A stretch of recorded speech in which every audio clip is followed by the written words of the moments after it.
स्पष्ट करना चाह रहा है कि दो प्रकार से मानव शरीर प्राप्त होता है। एक तो टर्न वाइज 83 लाख यूनिया भोग के गधे कुत्ते सुअर सब आकर के मनुष्य शरीर मिलता है। दूसरा मिलता है पुण्य कर्मों से लगातार कई भी मनुष्य जीवन हो जाते हैं कंटिन्यू। तो कागभूषण का जो जन्म था वो टर्न वाइज था उसका, वो पिछले जन्म में मनुष्य नहीं था। वो बता रहा है कि मैं इतना दुष्ट था, 6 महीने तक मैंने उस महापुरुष की संगत की, ब्राह्मण की, और इसी कथा सुनाया करता था। और कथा सुना के यूं कहा करता, बेटा दीक्षा ले ले, भगवान की भक्ति से मोक्ष होगा। तो मैं टाल मटोल कर जाता था, फिर देखूंगा महाराज, क्योंकि परमात्मा की वाणी माता है, तुलसी पिछले पाप से हरिचर्चा ना भावे, तुलसी पिछले पाप से हरिचर्चा ना भावे, जैसे जबर के बेग से भूख विदा हो जाए। जैसे किसी को बुखार हो गया हो, मलेरिया हो, हलवा पूरी खीर कितना स्वादिष्ट भोजन दे दीजिए, वो जीभ परखते ही कहता कड़वा कड़वा लगता है, मुझे अच्छा नहीं लगता। अब ना वो मनुक्खा कड़वी है, ना हलवा और खीर कड़वी है। उस बुखार ने उसकी व्यवस्था शरीर की इसी बना दी कि उसको स्वादिष्ट वस्तु भी कड़वी महसूस हो रही है। अब वो उनको नहीं खा सकता, चाहे कितनी कोशिश कर लो, जीभ परखते ही थूक देता है, उसके बस की बात नहीं। अब उसके लिए कारण, उसके लिए फिर ट्रीटमेंट क्या है, उसका विकल्प क्या है कि उसने कड़वी गोली खानी पड़ेगी ना चाहते हुए भी, और फिर वो व्यवस्था ठीक होगी। तो इसी प्रकार उसकी मजबूरी होगी वहां रहने की, उस कागभूषण की, और कोई सहारा नहीं था, कहीं रोटी नहीं थी, वहां रोटियां मिल रही थी, वो रहता रहा उस संत के साथ, लेकिन उसके अंदर वो भगवान की जो मनुष्य दाख सुहावा नहीं थी। 6 महीने तक उसने संगत करी, जब जाके एक दिन उसने दीक्षा ली। अब काल का इतना भयंकर जाल है कि ब्राह्मण वृद्ध हो गए, वो युवा थे, जो कथा गुरुजी सुनाया करते 6 महीने में 1 वर्ष में उसको वो याद होगी। उनकी अब्सेंस में वो कथा सुनाने लग गया, तो जितने भी श्रोता आते थे वो उसकी प्रशंसा करते थे कि वाह भाई वाह, कमाल कर दिया, आप तो पंडित जी से भी अच्छी तरह से कथा सुनाते हो, आपकी तो आवाज भी बड़ी सुरीली है। अब वो बताता है, इससे पुण्यात्मा आपको माइनस पॉइंट, जो फाउल पॉइंट हैं आपके भक्ति के, ये भी जानकारी होगी, हम कहाँ मार खाते रहे। अब उसमें अभिमान हो गया, प्रशंसा का पात्र बन गया, हवा भर गई उसके अंदर। और हमारे को ये मार्क, हम यहां दुखी होते हैं। कहते राज तजना सहज है, सहज तरिया का ने, और मान बढ़ाई ईर्षा दुर्लभ तजनाई। अब उसको मान बढ़ाई का रोग लग गया। एक दिन गुरुजी आए अपना पूजा पाठ करने के लिए, अपने घर से आते थे, उसको मंदिर में इंचार्ज बना दिया था, और वो बैठा था अपने प्रशंसकों के पास। 20-30 भगत बैठे थे, भगतमती बैठी थी, वो चर्चा सुनावा था। गुरुजी आगे, और वो जो भगत थे वो सारे उसके प्रशंसक हो गए। तो उसने उस दिन खड़ा होकर के गुरुजी का सत्कार नहीं किया, बैठे बैठे देख लिया, और मन में ये था कि मैं उठूंगा, खड़ा होऊंगा तो मेरी बेइज्जती ना हो जाए श्रोताओं के सामने। उसमें ये दोष था, लेकिन संत ने ये ध्यान नहीं दिया। वो अपनी पूजा की धुन में उनके पास से निकल गया और मंदिर में आगे चला गया। वो बाहर परिसर में बैठे थे बरंडे में। तब आकाशवाणी हुई। भगवान शंकर का पुजारी था वो ब्राह्मण। भगवान शंकर ने आकाशवाणी की, ए धूर्त, तूने अपने गुरु का अनादर किया है, तुझे 1 लाख वर्ष तक नरक में डाला जाएगा। ये आकाशवाणी सुन ली गुरुजी ने। अपना आत्माओं, कबीर साहब कहते हैं, बहुत प्यारा बालक माँ का, उससे बढ़कर शिष्य गुरुओं का। अब पिता को पुत्र पुत्री बहुत अच्छी प्यारी लगते हैं, माँ को उनसे भी, पिता से भी 100 गुना प्रेम होता है अपने बच्चों में, बेटा और बेटियों में। और यहाँ ये भी साथ में सिद्ध होता है कि गुरु जी को अपने शिष्य उन माँ से भी 100 गुना प्यारे होते हैं कि ताकि इनका कल्याण हो, क्योंकि वो भविष्य की जानकारी रखता है कि यदि ये इस भक्ति पर सफल नहीं हुए तो इनके ऊपर के कर टूटेगा। इसलिए उस भविष्य के दुख को जानकर आपको इतना प्यार देता है कि ये इस भक्ति पर जुड़े रहें, और कहीं इनका इतना मोह बनाता है कि कहीं ये डगमग ना हो जाए, इनका भविष्य नाश हो जाए, दुर्गति होगी इन बालकों की। फिर तो इस प्रकार उस संत ने आकर महात्मा ने कहा कि बेटा क्या गलती होगी, भगवान क्यों अक्षुब्ध हुए तुझसे? अरे अक्षमा याचना कर भगवान से। आप भी खड़े हो गए और उससे भी कहा, और कहा है भगवान बालक है, भूल पड़ गई होगी, आपका बच्चा है, अक्षमा करो, आप तो दयालु हो, आप तो कृपालु हो, महादेव हो। फिर आकाशवाणी की कि इसने अपने गुरु का अपमान किया है, ये मेरी बर्दाश्त से बाहर है। जब ये गुरु का आदर नहीं कर सकता तो मेरे लोक में आवेगा, यहाँ भी यो उस भस्मासुर जैसे काम करेगा, ऐसे दुष्ट को मैं कैसे एक्सेप्ट करूंगा? तो जैसा आज ये गुरु के प्रति इसका व्यवहार है, ऐसा ही मेरे प्रति होगा। पुण्यात्मा परमात्मा कहते हैं, गुरु मानुष कर जानते ते नरकइये अंध, और होवे दुखी संसार में आग गयम के फंद। परमात्मा आपकी ट्रायल लेता है कि यदि इस दास के स्थान पर मैं होता तो ये सामने वाला मेरे साथ जैसा आज इसके साथ व्यवहार कर रहा है ऐसा ही मेरे साथ करता। तो इस प्रकार आप जी को इन सत्संगों के माध्यम से वो भक्ति नाशक पॉइंटों से भी आगाह कराया जाता है कि जिस कारण से आपकी भक्ति इन कारणों से नष्ट होती है। फिर भी उन्होंने बार बार प्रार्थना करने से शंकर भगवान ने कहा कि जो मेरे मुख से वचन निकल गया अब ये वापस नहीं हो सकता, इतना अवश्य कर दूंगा तेरे गुरु जी की प्रार्थना पर कि उस नरक के अंदर तुझे यम के दूत दुखी नहीं करेंगे, रहना पड़ेगा 1 लाख वर्ष तक नरक में ही, उसको मैं बाहर नहीं कर सकता। अब यहाँ परमात्मा कहते हैं, मासा घटे न तिल बध है, विद ना लिखे जो लेख, और सच्चा सतगुरु मेट कर ऊपर मारते मेघ। तो ये भगवान केवल उतना ही कर सकते हैं, इससे वो कम और ज्यादा नहीं कर सकते, जो उनकी किसी भी 3 ताप के कारण या प्रारब्ध के कारण जो भी उनको सुख या दुख है उतना ही मिलेगा। अब जैसे किसी मंत्री का मित्र हो कोई, उसकी सजा हो जाती है तो वो मंत्री उस सजा से मुक्त नहीं करा सकता, उसको जेल में तो रहना पड़ेगा, लेकिन उस मंत्री के प्रभाव से वहां के जेलर और कर्मचारी उसको कष्ट कति नहीं देंगे, ये अंडरस्टूड है, लेकिन रहना पड़ेगा जेल में ही। इस प्रकार कागभूषण बता रहे हैं कि मैं ऐसा नालायक था कि उससे पहले के आज मुझे पिछली इतिहास नजर आता है, क्योंकि मैं भक्ति पर हूं।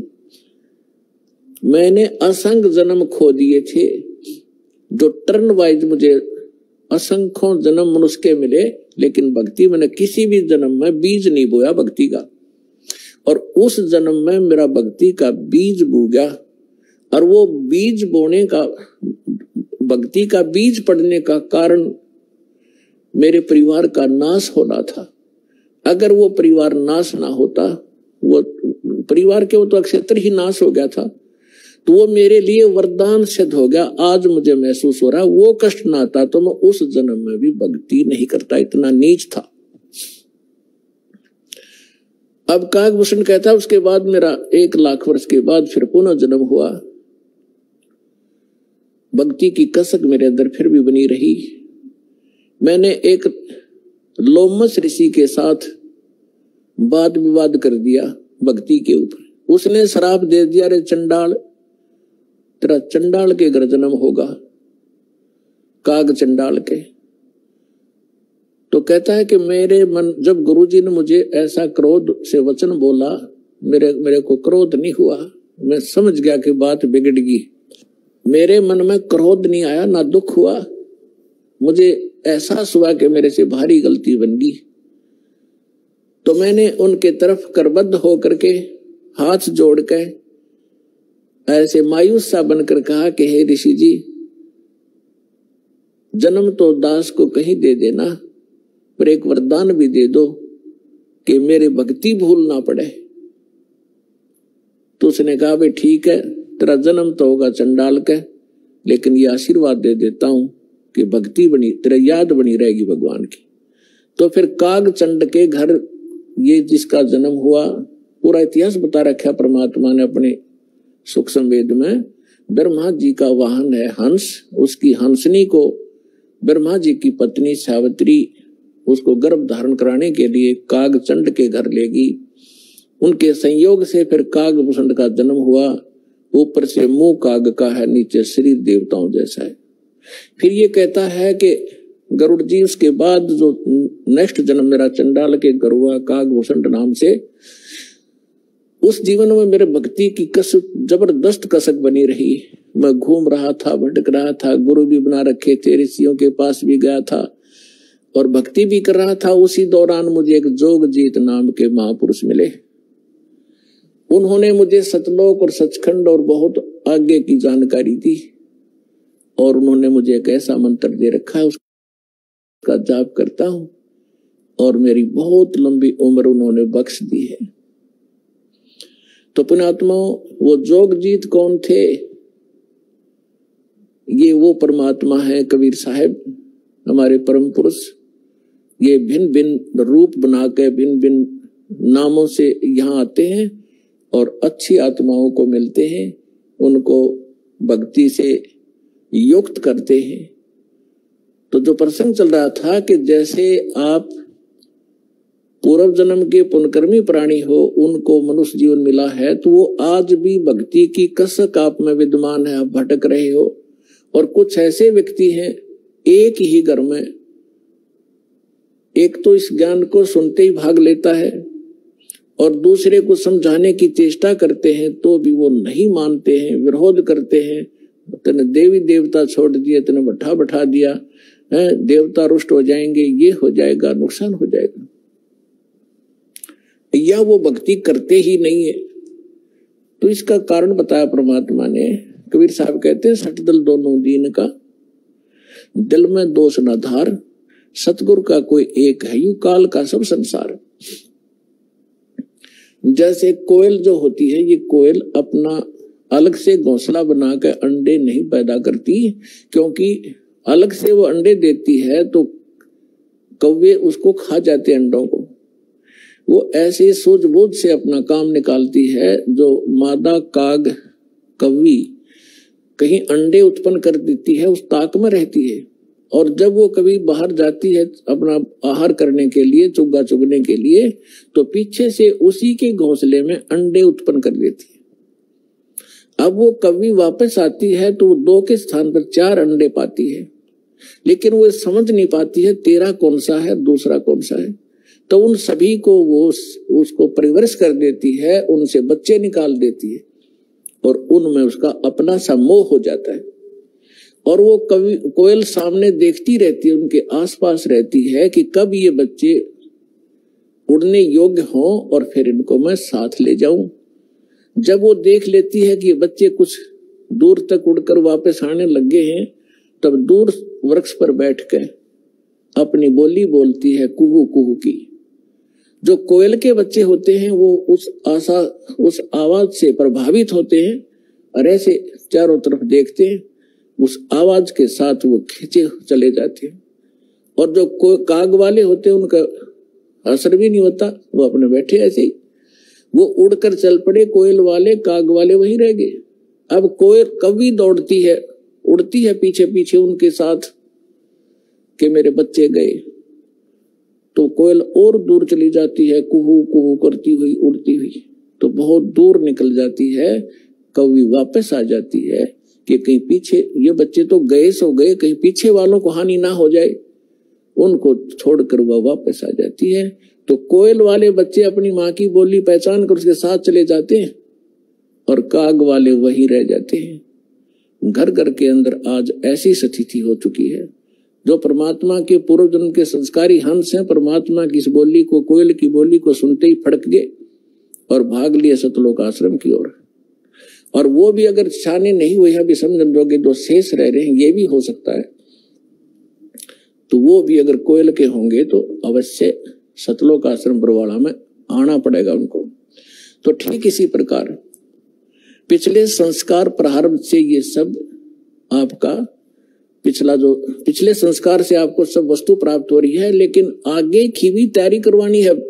जैसे कागभूषण का पिछला संस्कार नहीं था, ऐसा रीजन बन गया और उसके ऊपर इतना सत्संग की बौछार होगी, ना चाहते हुए भी उसने वहां रहना था। रोज ऋषि ने संत ने सत्संग करना था, उसका असर हो गया। अब जैसे किसी को सर्प डस जाता है और पहले मंत्रों से यंत्र ये सब जतन हुआ करते थे, गार्डू एक मंत्र सिद्ध कर लेता है वेद का और उस मंत्र से फिर वो विष उतारता है, तो उस जिसको सर्प ने डसा हुआ है वो अचेत पड़ा है, ना उस मंत्र की लैंग्वेज समझता है, ना आवाज सुन रहा है, लेकिन वो मंत्र फिर भी उसके ऊपर असर करके विष रहित कर देता है और वो सचेत हो जाता है। ठीक इसी प्रकार आज परमात्मा ने यही तरीका बनाया है, ऐसे साधन बना दिए, चिप बनवा दी, वीडियो ये डीवीडी बनवा दी, सुबह दोपहर शाम की आरती कंपलसरी करनी पड़ेगी। अब घर के अंदर दो सदस्य नहीं भी नाम लेना चाहते और ना सुनना चाहते, वो घर से बाहर कहाँ जाएंगे। आप अपनी आरती भी कर रहे हो, आप अपना मंत्र जाप भी कर रहे हो, आप परमात्मा की वाणी सत्संग भी चला देते हो देर सवेर, तो उनके ऊपर उस कागभूषण की तरह एक दिन असर होगा और वो भी या राम नाम की कलम उनका भी चढ़ेगी एक दिन और उनका पार होगा, क्योंकि भगवान का वचन है। तो ये तरीका अपनाया परमात्मा ने।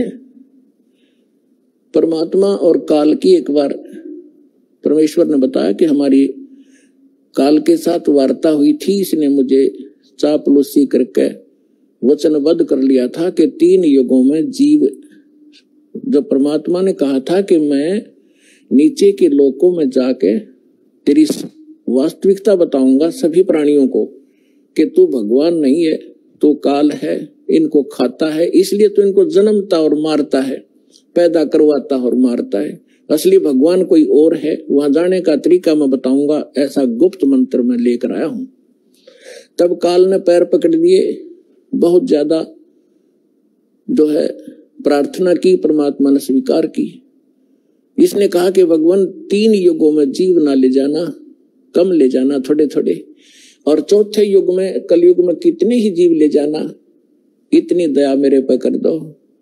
परमात्मा को भी पता था कि सतयुग त्रेता द्वापर में ये जीव गणे दुखी नहीं होते और इनकी पूर्व जन्म की बैटरी चार्ज होती है, उस प्रहार उसी से ये सुखी होते हैं और ये सोच रहे होते हैं हम राम और कृष्ण की भक्ति कर रहे हैं, शायद इसी से सुखी हैं, तो इसलिए ये मेरे ज्ञान को स्वीकार नहीं कर पाएंगे। मालिक को मालूम था, तो इसलिए मालिक ने कहा था परमात्मा ने कि भाई ठीक है, चौथा युग जब कलयुग आई तब हम अपना अंश पठाई और काल फंद छूटे नरलोई, सकल सृष्टि परवानिक हुई। परमात्मा ने कहा था जब कलयुग के अंदर मैं अपना दास भेजूंगा और फिर ये काल के सब बंधन छूटेंगे और सारा विश्व मानव शरीरधारी प्राणी और साथ में जो मनुष्य, जो पशु पक्षी हैं, वो भी मनुष्य धारण करेंगे और वो सभी परमात्मा की नाम लेंगे। सकल सृष्टि परवानिक हुई, परवानिक माने विकसित होंगे। और कहते हैं कलयुग बीते 5500 पाचा, तब ये वचन मेरा होगा सच्चा। और कलयुग बीत जावे जब एता, सकल यानी सभी प्राणी परम पुरुष पद चेता। 600 वर्ष पहले मालिक की वाणी में लिखा हुआ है, कबीर वाणी में, सचिदानंद घन ब्रह्म की वाणी में, यानी सूक्ष्म वेद में, उस तत्व ज्ञान में लिखा है। परमात्मा ने बोला था, धर्मदास जी लिखा था, उसमें कहा है कि जब चौथा युग जब कलयुग आई तब हम अपना अंश पठाई और काल फंद छूटे नरलोई, नर नारी सभी का, काल का फंद छूटेगा तो इसने जकड़ रखा है, मूर्ख बना रखा है, बस इतना ही सीमित कर दिया, ये तेरा बेटा है या तेरी बेटी है, ये तेरी कार या तेरी कोठी है, 1 मिनट में मृत्यु हो जा, छोड़ बेटा, अब ये सब मेरी है, तू गधा बन। तो यह भूल या हमारे साथ इसने धोखा कर रखा था, इस ज्ञान से अब हमें खूब समझ में आएगा और हमारे बच्चे भी सुरक्षित रहेंगे, हम भक्ति करेंगे। परमात्मा की शरण में आने से हमारे प्रारब्ध के जो पाप आने हैं, मृत्यु होनी, अकाल मृत्यु या कोई अन्य अंग भंग होना है, वो नहीं होगा। अगर आप नियमित रहोगे सच्चा विश्वास के, आपके बच्चे आखिर तक आपके साथ रहेंगे जब तक, और वो भी मुक्त होंगे और आप भी होंगे यदि सारे भक्ति पर लग जाओगे। तो परमात्मा ने कहा था कि सकल सृष्टि प्रवानिक होई, काल फंद छूटे नरलोई। काल का जो बंधन है कर्मों से बांध रखा इसने, और ये सब छूटेगा और सारी सृष्टि उपदेशी होगी। कलयुग बीते 5500 पाचा। धर्मदास जी से कहा था कि कलयुग बीते 5500 पाचा, तब ये वचन मेरा होगा साचा। आज से 600 वर्ष पहले मालिक ने करेगा कबीर की, और सभी उस सतलोक के परमेश्वर के उस परम पद के जानकार होंगे, सबको ज्ञान हो जाएगा उस परम पुरुष के उस पद का, जो गीता अध्याय नंबर 18 के श्लोक नंबर 62 में कहा कि अर्जुन तू सर्वभाव से उस परमेश्वर की शरण में जा, उसकी कृपा से तू परम शांति को और सनातन यानी शाश्वत स्थान को प्राप्त होगा। गीता अध्याय नंबर 15 के श्लोक नंबर 4 में कहा कि तत्वदर्शी संत की प्राप्ति के उपरांत यानी तत्व ज्ञान से परिचित होने के उपरांत परमेश्वर के उस परम पद की खोज करनी चाहिए, जहां जाने के बाद साधक फिर लौटकर कभी संसार में नहीं आते। और जिस परमेश्वर ने सब ब्रह्मांडों की रचना की है, अपने विषय में गीता ज्ञानदाता कहता दूसरे अध्याय के 12वें श्लोक में, चौथे अध्याय के 5 और 9 श्लोक में, 10वें अध्याय के दूसरे श्लोक में कि अर्जुन तेरे और मेरे बहुत जन्म हो चुके हैं, आगे भी होंगे और पहले भी हम जन्मते रहे हैं। इसलिए वो कहता अर्जुन तू सर्वभाव से उस परमेश्वर की शरण में जा, जिसकी कृपा से तू परम शांति को सनातन परम धाम को प्राप्त होगा। तो यहां बता रहे हैं परमेश्वर कि कलयुग बीत जावे जब एता 5500 वर्ष 5 वर्ष, और तब सकल प्राणी उस परम पुरुष के परम पद चेता, उस परमेश्वर के उस परम पद के सभी जानकार हो जाएंगे। कोई सतलोक है, सचखंड है, जहां हम रहते थे वहां जाना है, तो जहां आशा ताबासा हुई, मन कर्म वचन सुमरियो सोई। तो जो प्रसंग चल रहा है हम उसी पर आते हैं। अब आपके जो पूर्व जन्म के संस्कार हैं, उस कारण से आप भक्ति की चाह आप लिए हुए हो। दुर्भाग्य आपका कि उन लकड़ी संतों के पास पहुंच गए। तो परमात्मा ने कहा था कि जब कलयुग 5505 बीत जाएगा, उसमें सभी पंथ और सभी जितने भी मजहब अपना उनके धर्म गुरु, वर्तमान गुरु जो भी ज्ञान रखते हैं वो सब सुना चुके होंगे, उनकी बहुत बड़ी पुस्तकें बन चुकी होंगी। उसके बाद मेरा दास जाएगा और उन्हीं सदग्रंथों को, जिन सदग्रंथों पर प्रत्येक मानव आधारित है, जो भी जिस मजहब धर्म से संबंध रखता है, उन्हीं से यथार्थ ज्ञान उनके रूबरू करेगा। उसके लिए परमात्मा ने सबसे पहले आपको ये इंस्ट्रूमेंट बनवाए, प्रोजेक्टर बनवाए, टीवी चैनल बनवाए। दास आपको तो अब समझ में आएगी कि ये क्या हो रहा है, और आपको इतना तो ज्ञान है कि आज से 10-12 वर्ष पहले इनका नामो निशान नहीं था, और पीछे जाओगे तो किधर सोच भी नहीं थी कि ये ऐसे इंस्ट्रूमेंट बनेंगे। यदि मानव बना सकता तो बहुत पहले बना लेता इसको। ये परमात्मा का दिया हुआ ज्ञान बुद्धि है, पूरा विश्व उसके बालक हैं।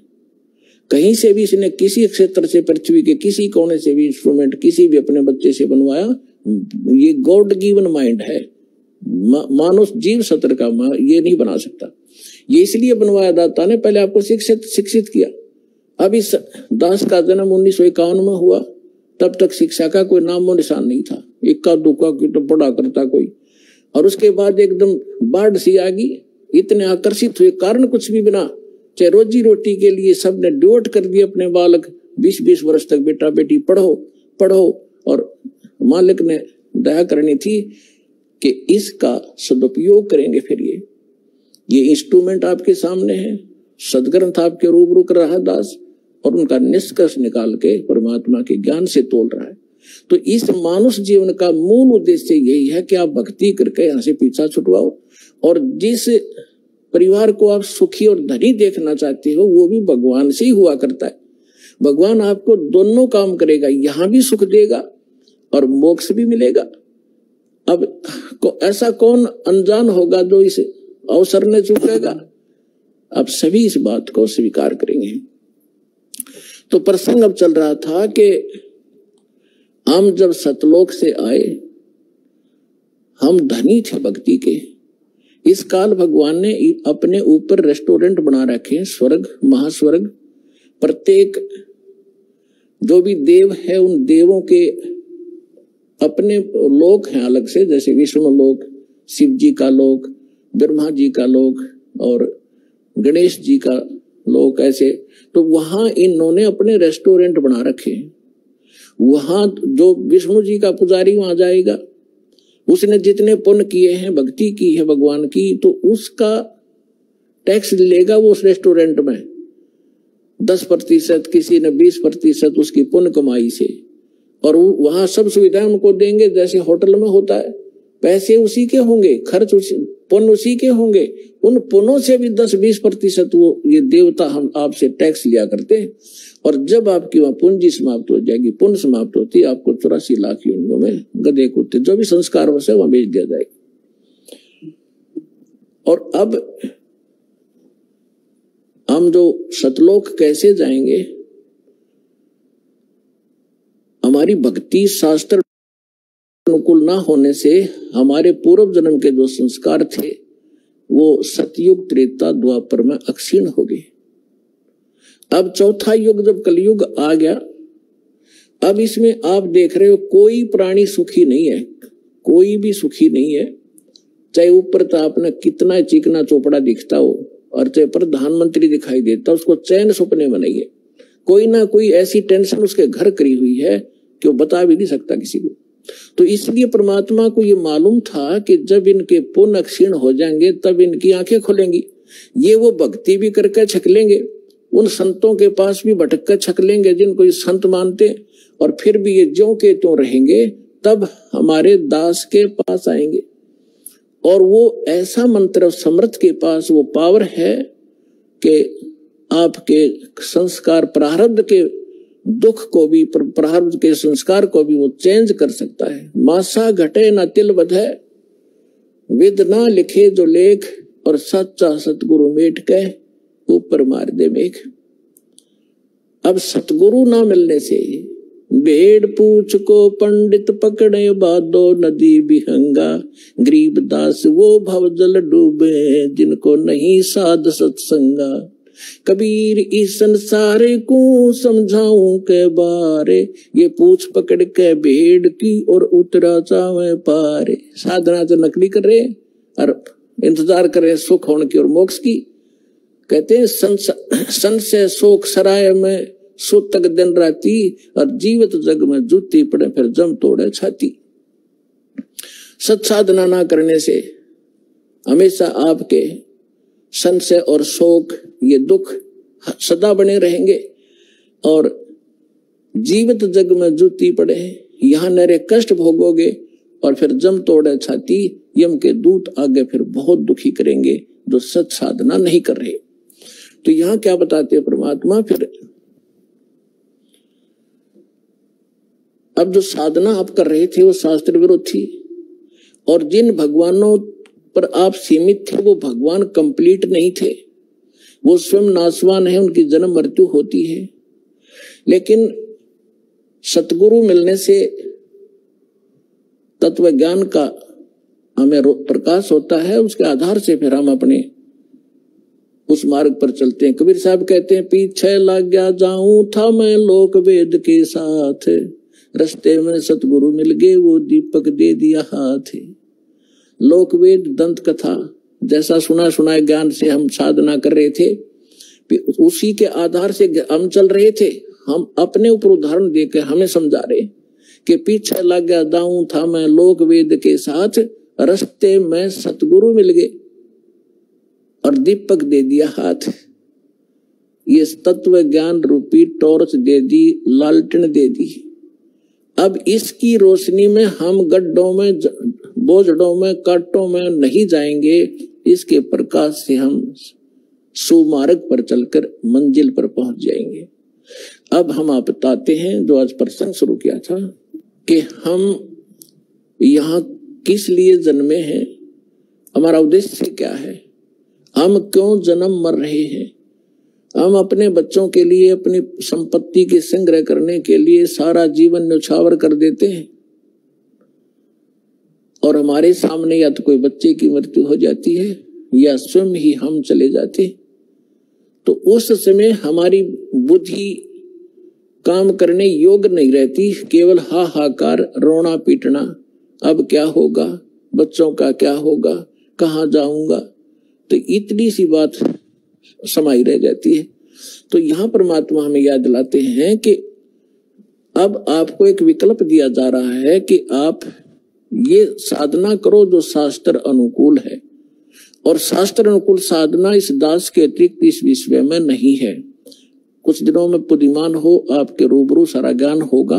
उन महापुरुषों का भी दास दिखाता है, साथ के साथ ये मंत्र बताते हैं, ये मंत्र बताते हैं, ये ज्ञान सुनाते हैं, और ये वास्तविक ज्ञान है, ये वास्तविक मंत्र है, ये हमारे सदग्रंथ प्रमाणित करते हैं। और ये उन्हीं महापुरुषों ने इन मंत्रों का जाप किया जिनको आप मोक्ष प्राप्त मानते हैं, उनके इतिहास से आपके रूबरू किया जाता है, जिससे एक इस उलझे हुए गुत्थी को समझाने के लिए एक पॉइंट के ऊपर ढेर सारे प्रमाण आपको दिखाने पड़ते हैं। जब पिछला रंग हटता है और तब जाके ये ज्ञान ग्रहण होता है।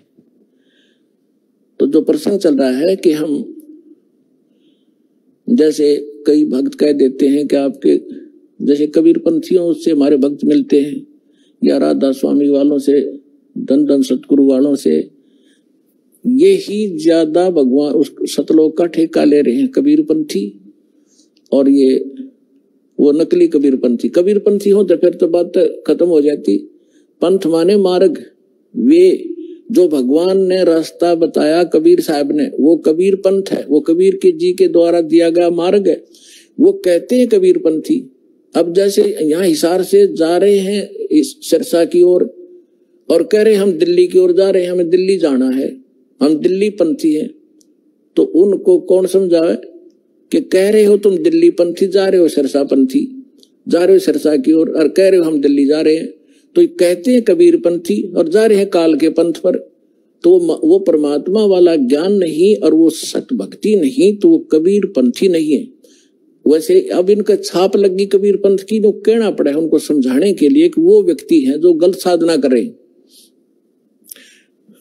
तो ये सभी सतलोक की महिमा सुनाते हैं, और जब हमारे भक्त उनसे कहते हैं कि ऐसे ऐसे वहां चलो अच्छी सही साधना है, सही ज्ञान है, तो वो कहते नहीं, वो तो काल के नाम देता, शुरू से ही काल के नाम देता है। काल कौन से? ब्रह्मा विष्णु महेश के, देवताओं की पूजा बताता है।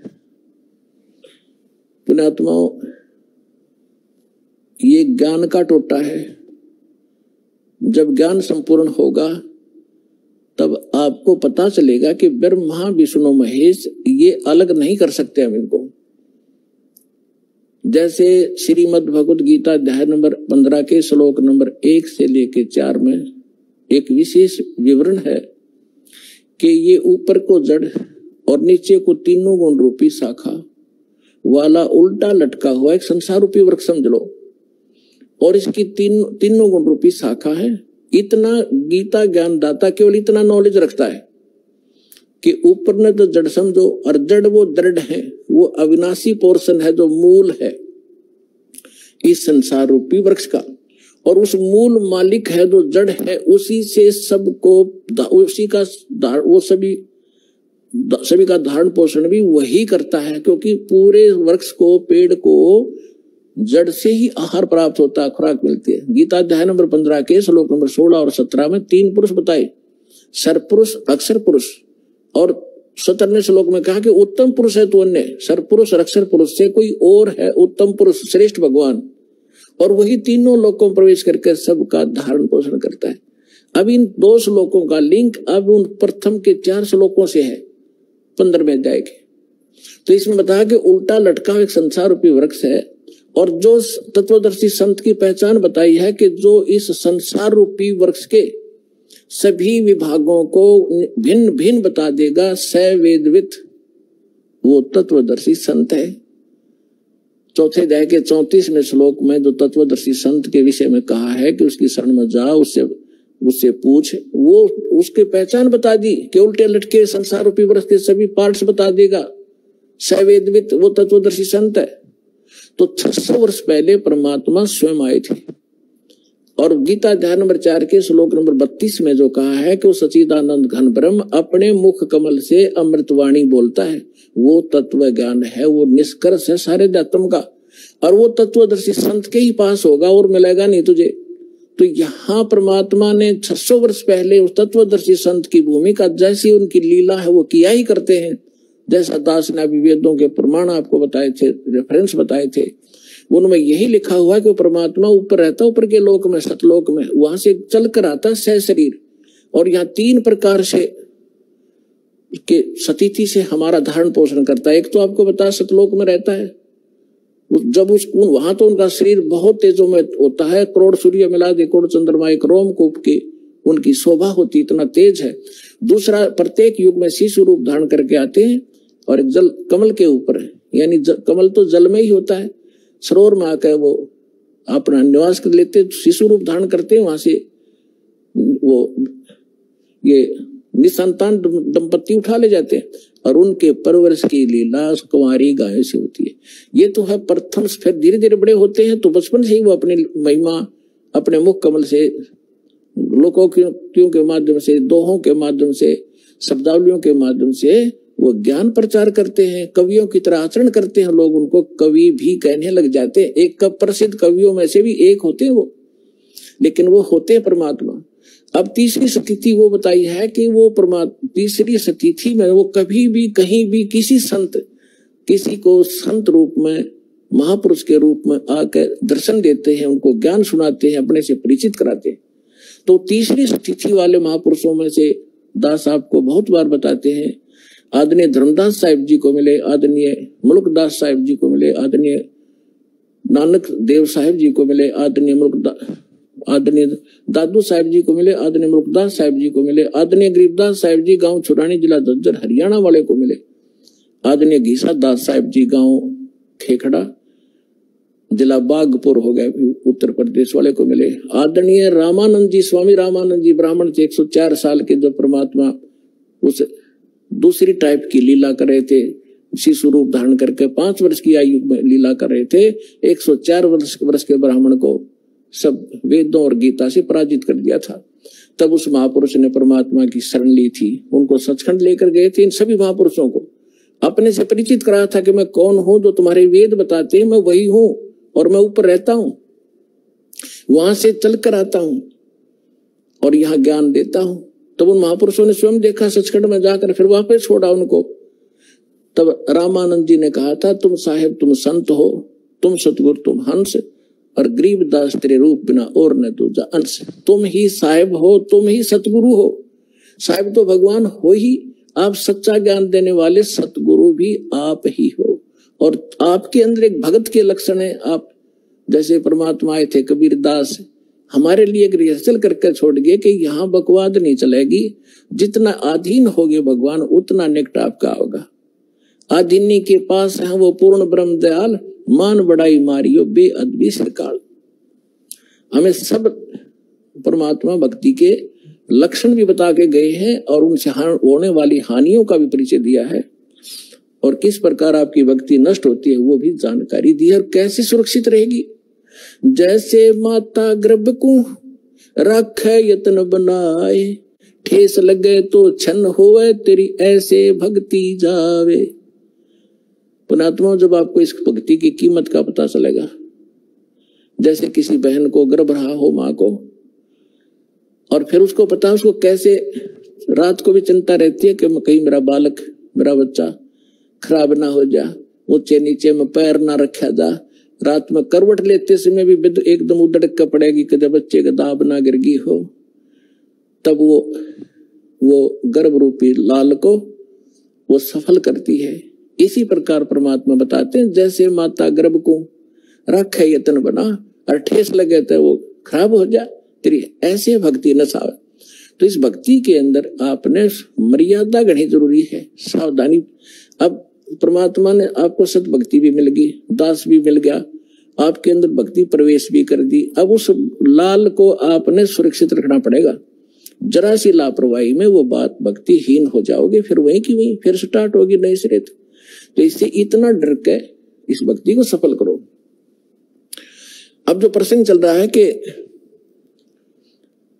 अब हम इसको कैसे सफल करेंगे और कैसे हमें प्राप्ति होगी परमात्मा की, ये इसमें मूल कारण है।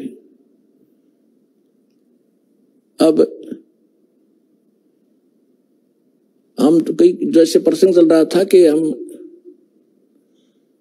ये कहते हैं कि आपके गुरुजी देवी देवताओं की पूजा देते हैं, ये पूजा नहीं है इनकी।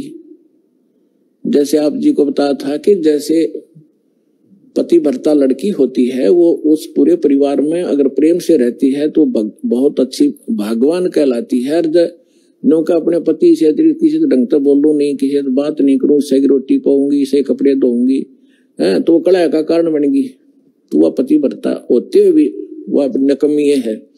तो इसलिए हम यहाँ भक्ति करेंगे और ये ब्रह्मा विष्णु महेश हमारे अंश हैं, अंग नहीं, अलग नहीं है। जैसे प्रसंग चल रहा था उसमें फिर आते हैं कि परमात्मा ने बताया है कि अक्सर पुरुष एक पेड़, हाँ तुम सतगुरु तुम संत हो, तुम साहेब तुम संत हो, तुम तो सतगुरु तुम हंस।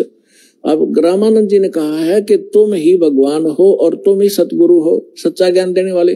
तो 600 वर्ष पहले परमात्मा ने आके बताया था। अक्सर पुरुष एक पेड़ है, यानी एक सतगुरु की भूमिका की वो भगवान तो है ही है। वेद बताते हैं वही परमात्मा आकर यहाँ सच्चा ज्ञान देता है, लोकोक्तियों के माध्यम से, दोहावलियों के माध्यम से अपना ज्ञान प्रचार करता है, जिस कारण से लोग अनजान में उनको कवि करने लग जाते हैं, लेकिन वो परमात्मा होते हैं। अक्सर पुरुष एक पेड़ है, सरपुरुष वा की डार, ज्योत निरंजन को सरपुरुष भी कहते हैं, अभी आपको पहले डिफाइन किया था। और तीनों देवा शाखा है भाई पात रूप संसारी। उल्टे लटके हुए संसार रूपी वृक्ष जो जमीन से बाहर दिखाई देता है, उसको डिफाइन किया परमेश्वर ने कि अक्सर पुरुष तना, अक्सर पुरुष तना, उससे एक मोटी डार निकली है ज्योत निरंजन, ये सरपुरुष समझो। उस मोटी डार के फिर 3 शाखा है, रजगुण ब्रह्मा, सतगुण विष्णु, तमगुण शिव जी। और पात रूप, उन तीनों शाखाओं के आगे फिर हम पात हैं।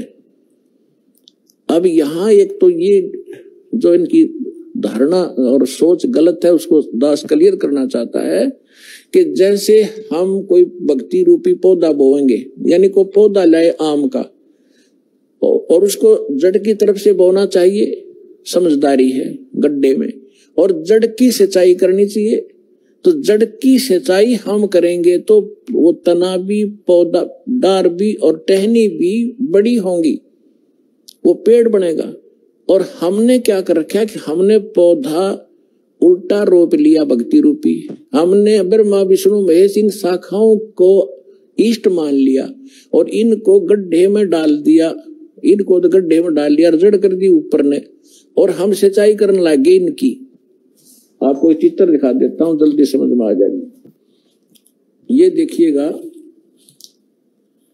हमने पौधे को कैसे बीजना चाहिए था और बीज कैसे दिया। देखिएगा, ये संसार रूपी एक वृक्ष है, ये है ऊर्ध्व मूलम अधः शाखम, ऊपर को जड़ और नीचे को शाखा वाला ये उल्टा लटका हुआ संसार रूपी वृक्ष है। और परमात्मा ने इसकी डिफाइन किया है, अक्सर पुरुष एक पेड़ है, सरपुरुष वा की डार, अक्सर पुरुष एक पेड़ है, ये परमात्मा की वाणी है। निरंजन कहो, सरपुरुष को, वा की डार, और तीनों देवा शाखा हैं, ये पात रूप संसार। ये इस जमीन से बाहर जो दिखाई देता है उसको पेड़ बोलते हैं। अक्सर पुरुष एक पेड़ है, सरपुरुष यानी ज्योत निरंजन वा की डार, और तीनों देवा शाखा हैं ये पात रूप संसार। हम यहाँ पर हैं पात रूप संसार, और वो जो तीनों लोकों में प्रवेश करके सबका धारण पोषण करता है वो है उत्तम पुरुषत्व ने। ये है जड़ मूल सबका मालिक। यहाँ से हम सबको आहार मिलता है, यानी इस सरपुरुष अक्षर पुरुष और ब्रह्मा विष्णु महेश तक का पालक यही है, लेकिन थ्रो प्रॉपर चैनल हम तक पहुंचता है। अब जैसे श्रीमद् भगवद गीता अध्याय नंबर 3 के श्लोक नंबर 10 से लेकर 15 तक विशेष विवरण है कि जब ब्रह्मा जी प्रजापिता ने सबसे पहले सृष्टि रचकर उनको संदेश दिया था कि तुम अपने यज्ञ अनुष्ठान करो और उसके द्वारा देवताओं को बढ़ाओ, शास्त्र अनुकूल साधना करो और उनसे देवताओं को बढ़ाओ, और बड़े हुए देवता तुम्हारे को बिना मांगे ही इच्छित फल दिया भोग दिया करेंगे, और जो अपने संस्कार प्रारब्ध में मिले हुए से और उसमें से कुछ दान धर्म पुण्य नहीं करता वो तो चोर है भगवान का। फिर 15वें श्लोक में स्पष्ट किया है कि उस परमात्मा को जो सबका धारण पोषण जो अक्षर परम अक्षर पुरुष है उसको इष्ट रूप में मान के सभी धार्मिक अनुष्ठानों को करना चाहिए, जिससे आपको सभी लाभ प्राप्त होंगे। तो हम पूर्ण परमात्मा को इष्ट मानकर जड़ की पूजा करवाते हैं, और इन ब्रह्मा विष्णु महेश को अपने आप ही वो हमारे संस्कार शुभ बनकर इनके पास पहुंच जाते हैं। अब जैसे ये तो आपने पेड़ देखा, अब हम पौधा दिखाते हैं कि आप कई कहते हैं कि रामपाल तो हमारे देवताओं को छुड़वाता इसलिए हम वो साधना नहीं करें। ये तो बालक हैं, बालक वाला ज्ञान वाला व्यक्ति ऐसी भाषा बोला करता है। जब उनको ज्ञान होगा तो पता चलेगा कि दास कुछ नहीं ना देवता छुड़वाता, आपको उन देवताओं को ढंग से पूजने की तरीका बताता हूं साधना का, जिससे आपको लाभ मिलेगा, आपका जीवन सफल होगा। अब देखिएगा, आप कोई पौधा लाए तो उसको ये ऐसे बीजना चाहिए और आम व्यक्ति इसको स्वीकार करेगा, सीधा बीजा हुआ भक्ति रूपी पौधा। अब ये मूल है, पूर्ण परमात्मा अक्षर पुरुष जड़ है, इसको गमले में या गड्ढे में लगाया और सिंचाई की सतभक्ति की, तो इस जड़ से फिर ये सभी देवता, ये तीनों देवा शाखा ये बड़े हुए, पेड़ बन गया, पेड़ बनकर फिर फल इनका लगेगा डेन ब्रह्मा विष्णु महेश को। अब इतना अनजान कौन होगा? वो मूर्ख ही होगा जो यूं है कि माली जड़ की पूजा करता है और टहनियों को तोड़ के फेंकवा दे, फिर उस पूजा का फायदा क्या होगा? टहनियों के ही तो फल लगेंगे। ये ब्रह्मा विष्णु महेश ही आपके शुभ संस्कार अशुभ संस्कार जैसे भी होंगे यही देंगे आपको, ये कंट्रोलर है यहाँ के। और जब हम शास्त्र अनुकूल साधना करेंगे तुम्हारे सारे शुभ ही शुभ होंगे और वो जाएंगे इनके पास, ये फिर आपको देंगे। जैसे जड़ की पूजा की ये एग्जाम्पल है, ये उदाहरण है कि जड़ की पूजा करने से वो फलों का फिर फल टहनियों के फल लगेंगे और वो फल अपने आप लगेंगे, वो टहनियों के बस की नहीं। यानी आपके शुभ संस्कार होंगे तो ब्रह्मा विष्णु महेश आपको देंगे ही देंगे, चाहे आप कितना बैठे हो, चाहे जंगल में बैठे हो वहां भी जाकर देंगे आपको। ये इनका कर्तव्य बना है। अब आप कैसे कर रहे हो और दास क्या करवाना चाहता है ये देखिएगा। आप ऐसे कर रहे हो, आपने क्या किया है? भक्ति रूपी पौधा यानी साधना शास्त्र विरुद्ध कर रखी है। आप ब्रह्मा विष्णु महेश को इष्ट मान लिया और इसको गमले में लगा दिया टहनियों को, और इसकी इनकी पूजा शुरू कर दी, जड़ छोड़ दी। ये भक्ति रूपी पौधा आपका सूख गया, जिस कारण से आपको कोई लाभ आध्यात्मिक प्राप्त नहीं हो रहा। दास कहता आप इसको ऐसे कर लो बस। ये ब्रह्मा विष्णु महेश है, इनका फल लगेंगे इन टहनियों के, और बिना मांगे ही आपको फिर ये फल दिया करेंगे जब आप इस मूल की पूजा करोगे। एक कैसा दे सब सद है, एक कैसा दे सब सद है, और सब सद सब जावे, माली सिंचे मूल को हो, फल फूल गए। इतनी सी बात है। और ये हमारा शास्त्र अनुकूल ज्ञान है और शास्त्र अनुकूल साधना है। प्राप्त करो और अपना कल्याण कराओ।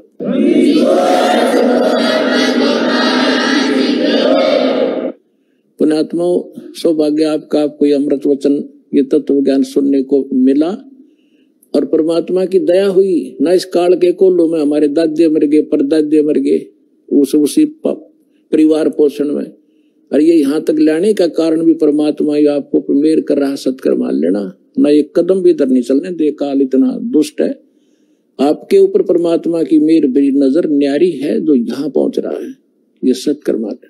तो इसलिए पूरा ज्ञान सुनो, आपके हृदय में जो मैल है सारा साफ होगा, भगवान विराजमान होगा, सारे काम ठीक होंगे, आपका रोग कटेगा, आपको धन मिलेगा और मोक्ष मिलेगा। सतलोक चलेंगे, फिर जहाज में बैठकर चलोगे।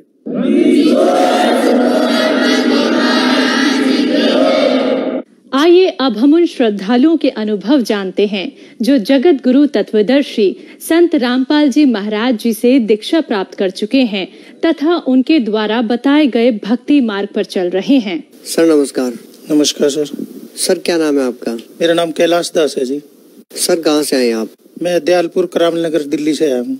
सर संत रामपाल जी महाराज से नाम दीक्षा लेने से पहले क्या भक्ति साधनाएं करते थे आप? सर मैं पहले हनुमान जी की पूजा करता था और कावड़ वगैरह लेके भी जाता था, हरिद्वार भी जाता था, सभी तीर्थों पे जाता था। और फिर मैं 88 में मैंने ब्रह्मा कुमारी ज्वाइन किया था। और उसके बाद वहाँ पे जैसे ही वो ज्ञान समझाते थे, उस ज्ञान से जो मेरे को पता लगा, उन्होंने बताया कि परमात्मा निराकार है और ये ब्रह्मा विष्णु शंकर है, ये भगवान है। मेरे को वो बात हजम नहीं हुई। और जब मैं उनसे प्रश्न करता था, वहाँ कई बार जो वो वहाँ पे पढ़ाते थे उसे मुरली कहते थे, तो मैं जो मुरलियाँ हम पढ़ते थे उसमें कई बार ऐसा आता था कि ब्रह्मा और प्रजापिता ब्रह्मा दोनों आत्माएं जुदा जुदा। तो मैं उनसे पूछता था कि भाई प्रजापिता और ब्रह्मा दोनों कौन है, तो वहाँ पे कोई इस बात का जवाब नहीं देता था। तो मैं वहाँ पे वो मुरलियाँ पढ़ पढ़ के भ्रमित हो गया। और मेरे को जब वो ये कहते थे कि परमात्मा निराकार है, तो मेरे को वो बात हजम नहीं होती थी। और मैं वहाँ पे मतलब उनसे जब उत्तर करता था, प्रश्न करता था उन चीज़ों के, तो मेरे को वहाँ पे कोई उत्तर नहीं मिलता था इस चीज़ का। तो मैं वहाँ पे करीब चलता रहा काफी टाइम, 10-11 साल बाद फिर मेरे को वहां पर तब पता लगा कि इस ब्रह्मा कुमारी में 2-3 और भाग हो गए हैं, कि एक ब्रह्मा ग्रुप है, एक विष्णु ग्रुप है, एक शंकर ग्रुप है। तो मैं ब्रह्मा ग्रुप में था पहले, माउंट आबू भी गया मैं काफी बार। फिर उसके बाद में एक शंकर ग्रुप बताया, मैं वहां पे भी गया। फिर एक विष्णु ग्रुप बताया, मैं वहां पे भी गया, पर मेरी कहीं संतुष्टि नहीं हुई। और मेरे अंदर जो मतलब पहले विकार थे वही विकार एज इट इज रहे, और वो भक्ति करने से मेरी संतुष्टि नहीं हुई। फिर मैं वही एज इट इज वो भक्तियां करने लगा, सब तीर्थों पे जाने लगा, और जो और गुरु हैं उनके पास जाने लगा। मैं मतलब ये अपना राधा स्वामी में भी गया, उनके भी सत्संग सुने मैंने। और जो आशुतोष महाराज जी के यहाँ भी गया, वहाँ भी सत्संग सुने, पर मेरी कहीं संतुष्टि नहीं हुई। और मुझे कहीं भी ये पता नहीं लगा कि परमात्मा हकीकत है क्या। तो मैं इसी भटकाव में रहा। सर संत रामपाल जी महाराज की शरण में कैसे आए आप? ये सन 2013 की बात है। मेरी लड़की यहाँ मौजपुर में ब्याही थी, और उस लड़की को मेरी भूत प्रेत की इतनी जबरदस्त बाधा हुई, मैं बहुत दुखी हो रहा था और मेरा शरीर भी काम करने लायक नहीं था। तो मेरे को 20 अप्रैल 2013 को एक मेरे मित्र हैं, उन्होंने फोन करके मुझे बताया कि संत रामपाल जी महाराज का टीवी पे प्रोग्राम आता है और शाम को 7:45 से 8:45 बजे तक आता है। फिर मैंने 20 तारीख में वो प्रोग्राम देखा, और उस प्रोग्राम तो देखते देखते मतलब मेरा एकदम रोम रोम ऐसे हो गया कि बस मेरे को कितनी जल्दी मैं संत रामपाल जी महाराज से मिलूं। और मैं 21 तारीख में सुबह सुबह अपने घर से चल दिया, और मैं संत रामपाल जी महाराज के आश्रम में पहुंचा बरवाला। और वहां जाके जब मैंने देखा कि भाई यहाँ पे तो एक अजीब सा ही मेरे को ऐसे लगा कि जैसे हकीकत में यही परमात्मा है। और मैं वहां पे, उन्होंने मेरे को बताया कि यहाँ तो ये नियम है कि आप बीड़ी सिगरेट नहीं मांगेंगे। जी मैं तो ये पीता ही नहीं हूँ बिल्कुल भी, आप मेरे को मतलब दर्शन करा दो मालिक के। तो उन्होंने जो नियम में बताए मैंने वे सब स्वीकार करे, और फिर मैंने वहां पे गुरुजी का नाम लिया 21 अप्रैल 2013 में। सर संत रामपाल जी महाराज से नाम दीक्षा लेने के बाद आपको क्या लाभ मिले? सर मेरे को लाभ तो बहुत मिले, पर मैं एक तो मेरी लड़की को जो भूत प्रेत की बाधा थी उसके बारे में भी मेरा काफी मंथन चल रहा था। एक तो मेरे को शरीर इतना खराब रहता था, मेरे को बैठा भी नहीं जाता था, मेरे हाथों पैरों में सूजन रहती थी। कोई साल ऐसा नहीं जाता था जो मेरा एक्सीडेंट नहीं होता था। मेरे हाथों पैरों के एक्सीडेंट हुए, रोड भी पड़ी मेरे पैर में। और एक तो परमात्मा ने मेरे को मेरा शरीर इतना बढ़िया बना दिया जब से मैं मालिक की भक्ति करने लगा, संत रामपाल जी महाराज की भक्ति करने लगा हूं, कि मेरे शरीर में कोई भी दुख दर्द नहीं है आज की डेट में। और मेरी लड़की को जो भूत प्रेत की बाधा थी, जैसे ही मैंने 21 अप्रैल 2013 को नाम लिया तो 8-10 दिन बाद मेरी लड़की घर से निकल के और ऐसे चली गई। तो वहां से मुझे पता लगा कि लड़की पता नहीं इधर उधर कहाँ चली गई, उसमें भूत प्रेत उसको बहुत परेशान कर रहे थे। तो तभी मैंने आश्रम में नंबर लेकर के फोन किया कि ऐसे ऐसे मेरी लड़की में भूत प्रेत बाधा होती है। तो उन्होंने मेरे को बताया कि आप अभी 2 मिनट होल्ड करो और हम अभी बता रहे हैं। तो वहां से मेरे को मैसेज आया कि भाई एक ज्योत रखवानी है और परमात्मा दया करेंगे। तो उसके बाद जैसे ही मैं मतलब घर के पास गया तो उधर से मेरी लड़की और मेरी घरवाली, दोनों घरवाली भी ढूंढने गई थी लड़की को। लड़की आई और उसने बताया कि पापा मुझे तो वहां से ट्रक के नीचे फेंक दिया था किसी ने, और एक सफेद कुर्ते पजामे में आए संत रामपाल जी महाराज, सफेद कुर्ते पजामे में गए और मेरी लड़की को ट्रक के नीचे से निकाल लिया और लाके घर छोड़ के गए और कह के गए बेटी तेरा घर है आगे, चली जाए यहाँ से। तो मेरे को और दृढ़ निश्चय हो गया और परमात्मा ने, संत रामपाल जी महाराज ने मेरा जीवन बिल्कुल बढ़िया बना दिया।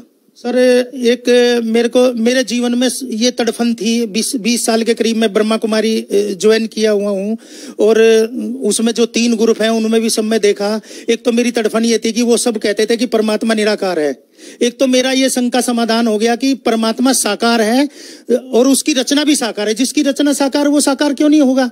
तो एक तो मेरे को आध्यात्मिक नॉलेज में परमात्मा ने मेरे को वेदों शास्त्रों के अनुसार जो भक्ति बताई उससे मेरा जीवन धन्य हो गया। सर पहले आप ब्रह्मा कुमारी पंथ से जुड़े हुए थे, अब आपने संत रामपाल जी महाराज को गुरु बना लिया है। सर लोगों में धारणा ये है कि गुरु नहीं बदलना चाहिए, गुरु बदलना पाप है। सर आपका क्या मानना है? नहीं सर, अगर कोई आदमी बीमार है और उसकी बीमारी किसी डॉक्टर से ठीक नहीं हो रही है तो हमें दूसरा डॉक्टर चेंज करना चाहिए और हम ऐसे ही गुरु भी चेंज कर सकते हैं। जरूरी नहीं है कि एक गुरु से हमारी संतुष्टि नहीं हो रही है आध्यात्मिक, हम दूसरा गुरु ना करें। और आज की दुनिया में पूरे वर्ल्ड के अंदर संत रामपाल जी महाराज जैसा कोई सतगुरु नहीं है जो वेदों शास्त्रों के आधार से भक्ति बताते हैं, ऐसा दुनिया में कोई गुरु नहीं बताता। सर हम आपसे ये जानना चाहेंगे कि जैसा कि लोगों का मानना है कि संत रामपाल जी महाराज से नाम दीक्षा लेने के लिए पैसे दिए जाते हैं, सर आपका क्या अनुभव है, आपका क्या मानना है?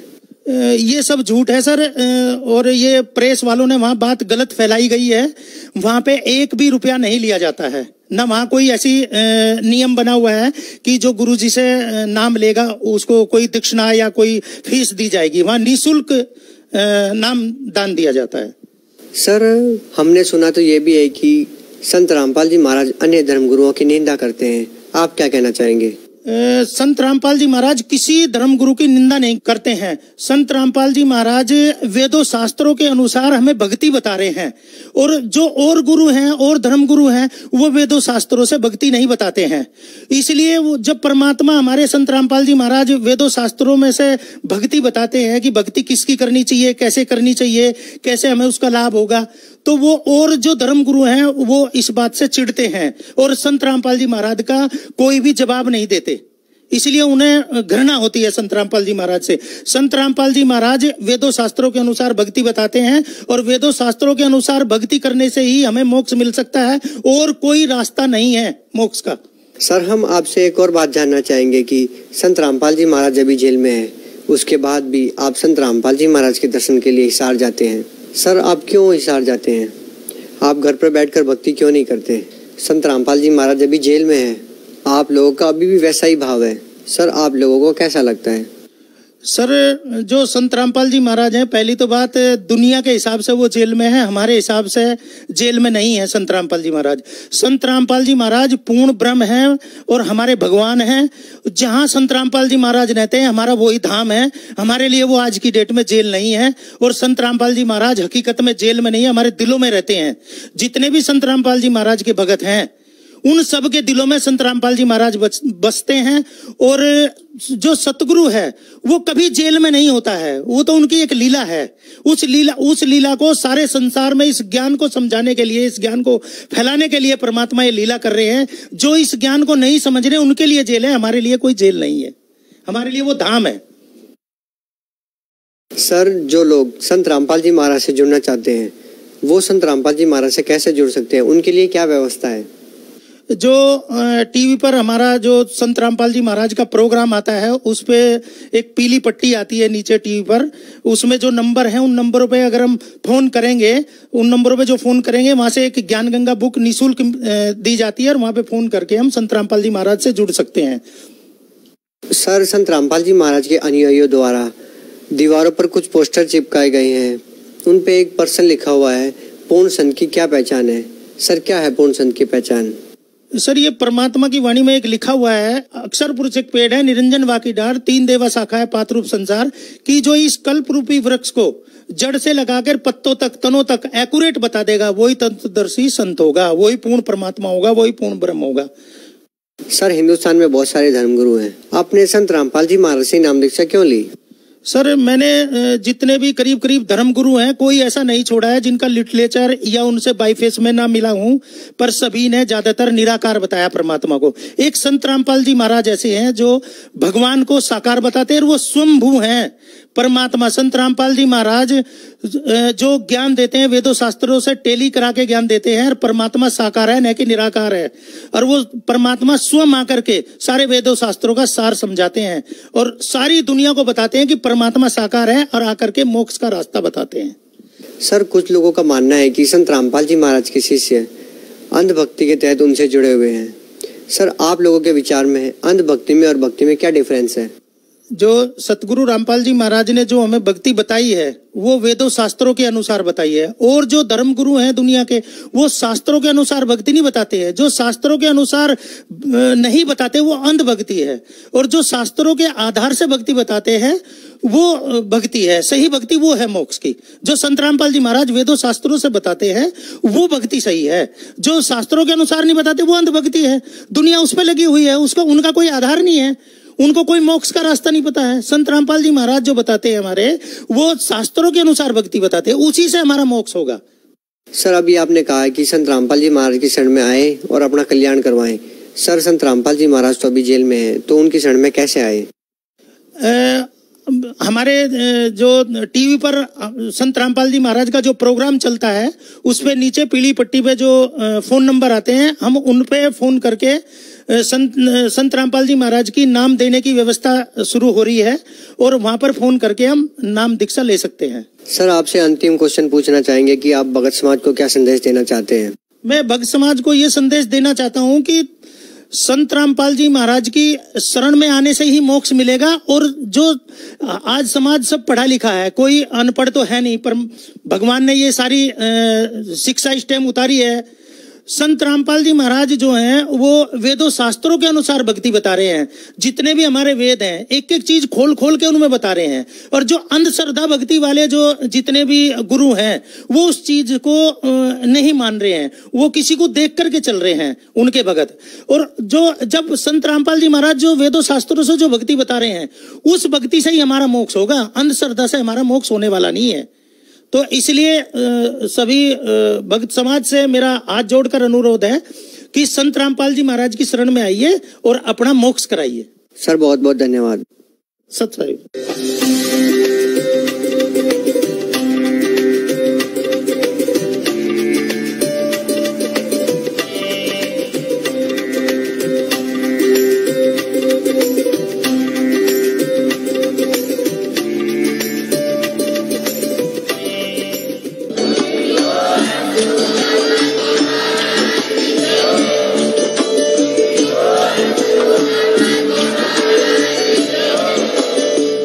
रहे थे जगत गुरु तत्वदर्शी संत रामपाल जी महाराज जी के मंगल प्रवचन। अधिक जानकारी के लिए विजिट कीजिए हमारी वेबसाइट www.jagatgururampalji.org। संत रामपाल जी महाराज जी के शुभ आशीर्वाद से पूरे विश्व भर में 500 से भी ज्यादा नाम दीक्षा केंद्र हैं, जिन पर संत रामपाल जी महाराज जी द्वारा ऑनलाइन निःशुल्क नाम दीक्षा दी जा रही है। अपने नजदीकी नाम दीक्षा केंद्र का पता करने के लिए संपर्क करें 8222880541।